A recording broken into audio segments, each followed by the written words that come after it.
খুব কষ্ট হচ্ছে। আর বাবার যে কথাটা যে আমার মাকে ঘুমিয়ে রেখেছিল, সেটা সবসময় যেন মনে হচ্ছে যে আমাকে যদি কিছু হতো বাবা কি।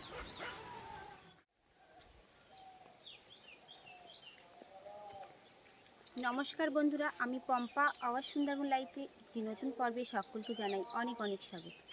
বন্ধুরা, আগামী পর্বে দেখেছেন যে কত বড় একটা বিপদের হাত থেকে কিন্তু বেঁচে ফিরেছি। আর নন্দিতা যদি না দেখতো তাহলে যে কী যে হয়ে যেত আমাদের সাথে, আমরা এখনও ভাবছি যেন গা হাত পা ঠান্ডা হয়ে যাচ্ছে। আর আমার কিন্তু নদী থেকে আসার পর থেকে কিন্তু জ্বর। আজ কিন্তু এই মুহূর্তে একটু সুস্থ আছি। ভাবছিলাম যে কোনো ভিডিও বানাবো না, আগামী পর্বে কিন্তু আপনাদের সামনে বলতে পারিনি বা কথা বলার কোনো ভাষাই ছিল না যে কি ঘটেছে বা কি দেখেছি বা কুমিরটা কিভাবে আসছিল। তো বন্ধুরা, এখন কিন্তু আপনাদের সামনে সম্পূর্ণটা বলবো যে আমরা কি দেখেছি বা কি হয়েছিল। তো সম্পূর্ণ পর্বটি দেখতে থাকুন বন্ধুরা। এখন কিন্তু দুপুরে খাওয়া দাওয়া সেরে একটু বিকাল হয়েছে, তখন কিন্তু আমরা মাঠের দিকে এসে বসলাম। আর ভালো লাগছে না, কিছুই করতে ভালো লাগছে না, সারাদিন কিন্তু কিছুই কাজ করিনি। আর অঙ্কুশের বাবার একটু জ্বর কম হয়েছে, তো ভাবলাম যে আপনাদের সাথে তুলে ধরি যে কী ঘটেছিল বা কী দেখেছিলাম। তো বন্ধুরা, আমি আর নন্দিতা যখন প্রতিদিন ভিডিও বানাতে যাই, এর আগে কিন্তু আপনারা দেখেছেন যে অনেক ভিডিও নন্দিতা আমি একসাথে বানাই। কখনো কখনো এমন হয়েছে যে নন্দিতার যখন ক্যামেরা ধরার কেউ নেই, তখন কিন্তু অঙ্কুশের বাবাই ক্যামেরা ধরে দেয়। সেই হিসাবে আমাদের কিন্তু ভালোই সম্পর্ক। আর এমনি নন্দিতা আমার বৌদি হয় আর পাড়ার মেয়ে, সেই হিসেবে কিন্তু নন্দিতা বলেই আমি ডাকি। তো সেদিন রাত্রে কিন্তু নন্দিতার সাথে আমার কথা হয়েছিল যে নন্দিতা, আগামীকাল কিন্তু আমরা ভিডিও দিতে পারবো না, কারণ অঙ্কুশের বাবার খুব জ্বর। তুমি কি ভিডিও দিচ্ছ? তো বলছে কি আমি নদীর ভিডিও দেবো, তো তুমি চল আমার সাথে যাই। আমি বললাম যে অঙ্কুশের বাবার তো জ্বর, আমি তো যেতেই পারবো না। বলছে আমার যে ভাইটা আছে, তোমার আমার দুজনের ভিডিও হয়ে যাবে। আর বাড়িতে সব কাজ বাজ করার জন্য তো মাই আছে, যার কারণে কিন্তু আমরা কিন্তু বেরিয়ে পড়লাম ভিডিও বানাতে। আর প্রথমে আমাদের ক্যামেরার শ্যুটটা হয়নি, প্রথমে নন্দিতার ক্যামেরার ভিডিও শ্যুটটা হয়ে গেছে। কারণ আমরা একসাথে ভিডিও বানাই, দুটো ক্যামেরা কিন্তু একইভাবে ভিডিও বানানো যায় না, যার কারণে ওর ভিডিওটা হয়ে গেছে আগে, তারপর কিন্তু আমাদের ভিডিওটা শুরু করেছি। আমরা প্রথমে যেখানে জালটা ফেলেছিলাম ওখানেই কিন্তু কুমিরটা ছিল। ওখান থেকে আমরা জাল বেয়ে বেয়ে কিন্তু এগিয়ে আসছিলাম মাথার দিকে আসার পরে আমি আর নন্দিতা ভাবলাম যে জলটা তো কমে গেছে। তখন কিন্তু আমরা এবার ভাবলাম যে জাল টানা দিই। জাল যখন টানা দিতে নেমে গেলাম, তখন কিন্তু আমাদের খুব আনন্দ হচ্ছিল যে এবার কিন্তু অনেকটাই বেশি মাছ পাবো। ওই খাঁড়িতে কিন্তু প্রচুর পরিমাণে মাছ পড়ে। আর বড়দের মুখে শুনেছিলাম কিন্তু যে খাঁড়িতে মাছ কাঁকড়া বেশি পাওয়া যায় সেখানে কিন্তু বিপদ থাকে, সেটা কিন্তু বাস্তবে কিন্তু সাক্ষী হলাম। নন্দিতার আমি কিন্তু খুব আনন্দ করছিলাম যে এবার টানায় কিন্তু অনেকটাই মাছ পাবো। কারণ এর আগে যখন জালের কেমন দেওয়া হয়েছিল তখন কিন্তু অনেকটা করে কিন্তু মাছ পড়ছিল। আর আমরা ভাবলাম এবার টানা দিয়ে কিন্তু আমরা অনেকটাই মাছ পাবো। আর নন্দিতা আমি হাসি গল্প ঠাট্টার মধ্যে দিয়ে এগিয়ে যাচ্ছি, হঠাৎ মাত্র দেখি আমাদের জালে একটা ফ্যাসা মাছ জড়িয়েছে। তখন কিন্তু আমরা আনন্দ করছি যে নন্দিতা বলছে ওটা ভেটকি মাছ নাকি রে। আমি বলছিলাম না নন্দিতা, ওটা ফ্যাসা মাছ। এই হিসেবে আমরা কথা বলছি, আনন্দ করছি।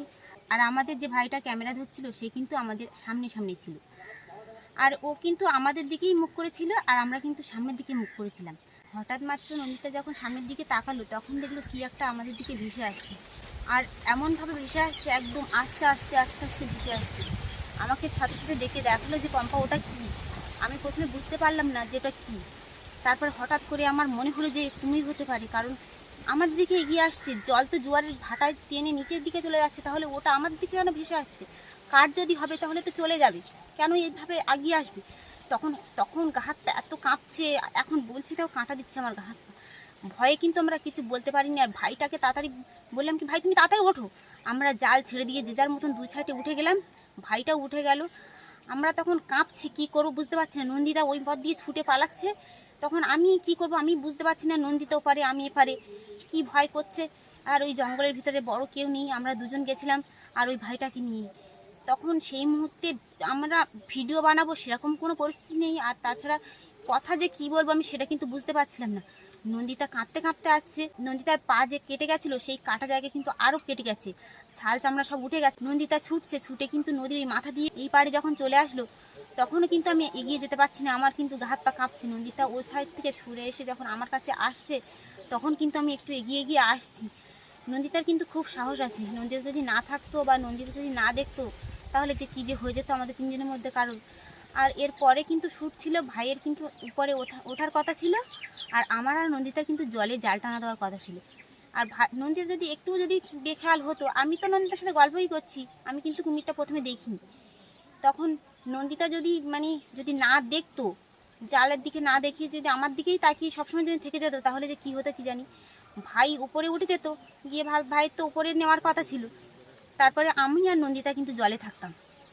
এবার আমার বলছি এখন কিন্তু বন্ধুরা ভীষণ কিন্তু ভয় করছে যে সেই মুহূর্তে যে কী দেখেছিলাম। রাস্তা আমরা যখন দুই সাইডে যখন উঠে গেছিলাম, ওঠার পরে কিন্তু ওই যে কাঠটা আমাদের দিকে এগিয়ে আসছিলো, সেই কাঠটা কিন্তু আস্তে আস্তে ডুবে গেল।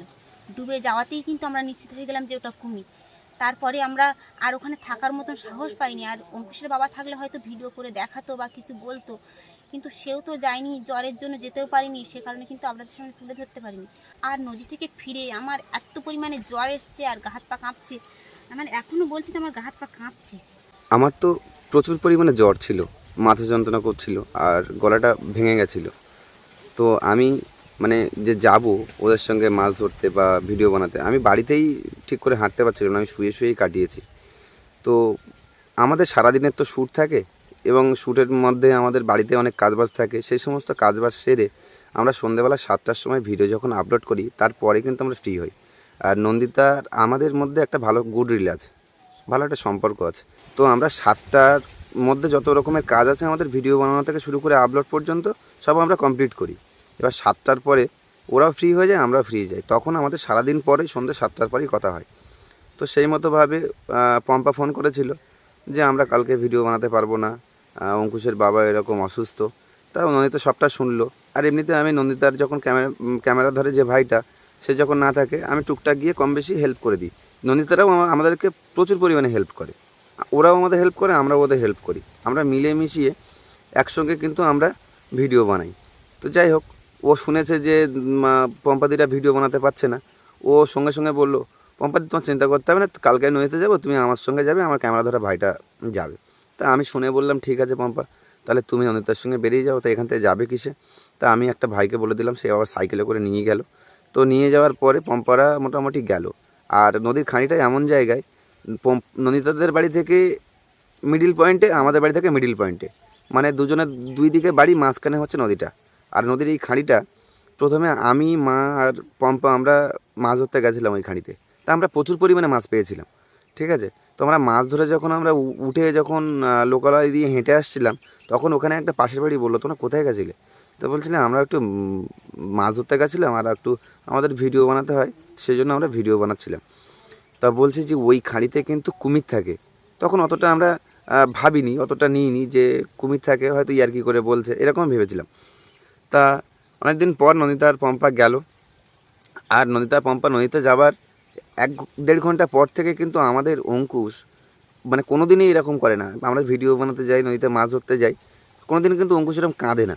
কিন্তু 1-1.5 ঘন্টা পর থেকে অঙ্কুশ কাঁদছে, আমি ওকে কন্ট্রোল করতে পারছি না। তারপর মাকে দিয়ে বললাম যে ও মা কী করবো, আমার তো জ্বর, তুমি একটু দোকানে নিয়ে যাও না, ওকে একটু খাবার টাবার কিনে দাও না। তা বলছে আমি খাবার খাবো না, আমি মার কাছে যাবো, আমি মার কাছে যাবো। মাথা খারাপ করে দিচ্ছে। তারপর যা হয়ে গেল গেল, মোটামুটি ওকে কোনো রকমে চুপ করলাম, ঠান্ডা করলাম। আর পম্পারা তার মধ্যে চলে আসলো।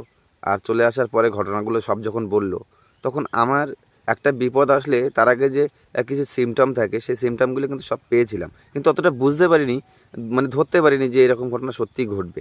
তো যাই হোক, একটুর জন্য অনেক বড় বিপদের হাত থেকে পম্পা নন্দিতা রক্ষা পেয়েছে, আর ভগবান ওদের কৃপা করেছে, এটাই হচ্ছে বড় কথা। পম্পা বাড়ি এসে যখন ঘটনাটা বলছে, চোখ দিয়ে জল বেরিয়ে গেছিলো আমার।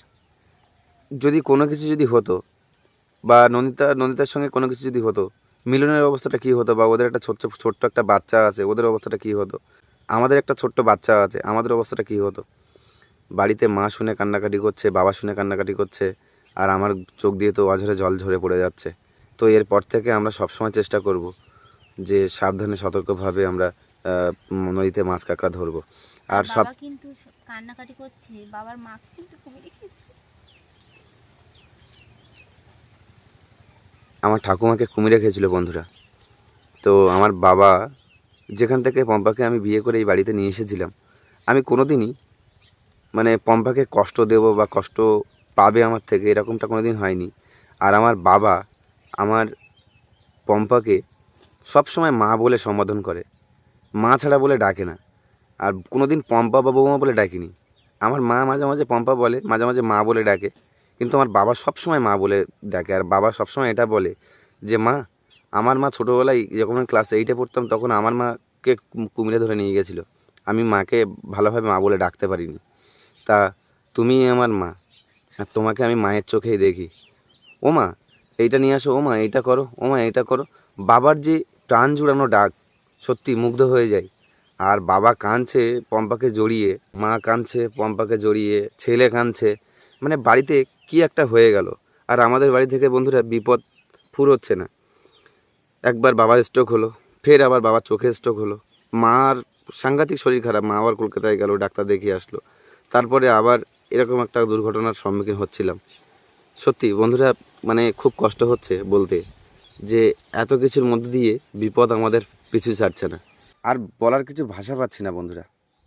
সুন্দরবনের মাছ কাঁকড়া যারা ধরে নদীতে, আর নদীতে আমরা সাবধানে থাকি বটে, কিন্তু নদীর জলে কুমির তো আর আমাদের দেখিয়ে আসবে না, কুমির সবসময় ডুব দিয়েই আসবে। তো সাবধানে থাকলেও কিছু করার নেই। দুর্ঘটনা যদি কপালে থাকে বা দুর্ঘটনা যদি হয়, তাহলে আটকাতে পারবো না সেটা। তবে গতকালকের যে ঘটনা, সত্যি বন্ধুরা, মানে গায়ে কাঁটা দিচ্ছে। মানে আমি শুনে তো আমি মানে কান্নাকাটি করছি ওই জ্বর অবস্থায়। মানে আমার জ্বর, বাবা অসুস্থ, মায়ের ওই অবস্থা, তার মধ্যে ছেলে কাঁদছে, সবাই মিলে কান্নাকাটি, বাড়িতে যেন কি একটা হয়ে গেল বন্ধুরা।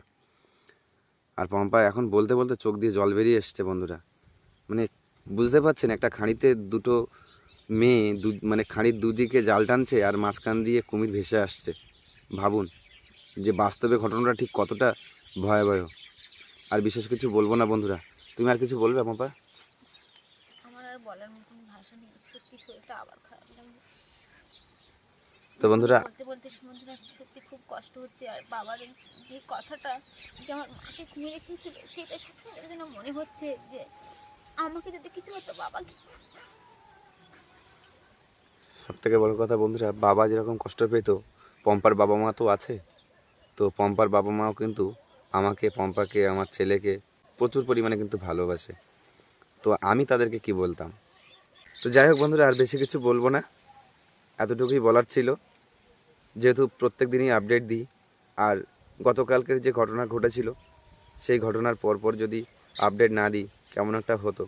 তো সব বিষয় মিলিয়ে আজকে আপনাদের সামনে তুলে ধরলাম যে গতকালকে ঠিক কী ঘটেছিল এবং কিভাবে তারা ফিরে এসেছিল।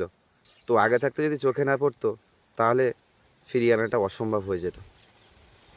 ভগবান সহায় ছিল, ঈশ্বর সহায় ছিল, তাই হয়তো আজকের দিনে এই মানুষটাকে দেখতে পাচ্ছি, আর নন্দিতা সেফলি বাড়িতে আছে।